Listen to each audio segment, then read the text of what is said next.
On a quiet December night in 1944, Beverly Hills slept while a story was quietly being erased. Inside a modest home, Lupe Vélez faced her final hours far from cameras and applause.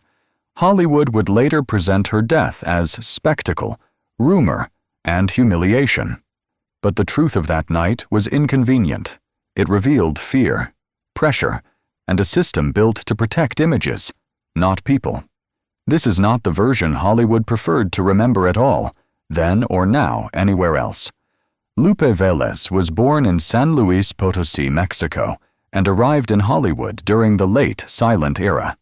By the early 1930s, RKO Pictures transformed her into the Mexican Spitfire, a fiery comedic persona built on exaggeration.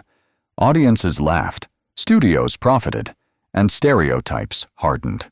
Her accent, temper, and sexuality were marketed relentlessly.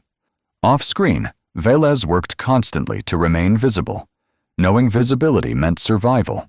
Fame gave her money and recognition, but it also trapped her inside a role she never controlled and could never escape.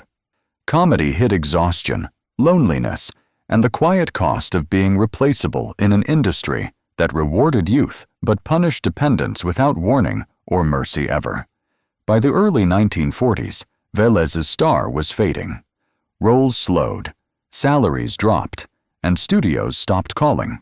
Hollywood offered no safety net for actresses past novelty. Latina women faced even shorter lifespans on screen. Vélez struggled financially and emotionally as opportunities vanished. Public attention evaporated quickly, yet expectations remained. She was still required to appear composed, desirable, and grateful. The industry that created her image abandoned her reality, leaving isolation where admiration once lived. No contract protected dignity. No press defended decline. Aging in Hollywood meant invisibility, not rest, reflection, or respect, especially for women outside American ideals of beauty standards.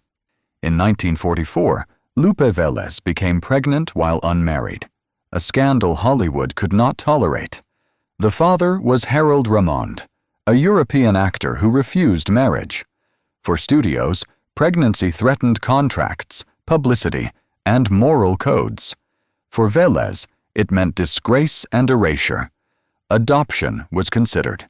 Secrecy was demanded. Shame was enforced. She faced the loss of career, respect, and autonomy simultaneously. The pressure was not emotional weakness, but an environment designed to punish women for private consequences. Every option available required silence, sacrifice, and obedience. Failure meant headlines, ridicule, and permanent exclusion. From a controlled public narrative she never owned herself. On the night of December 13, 1944, in her Beverly Hills home, Lupe Vélez ingested a lethal amount of sensational. She had prepared carefully, leaving notes and arranging her surroundings.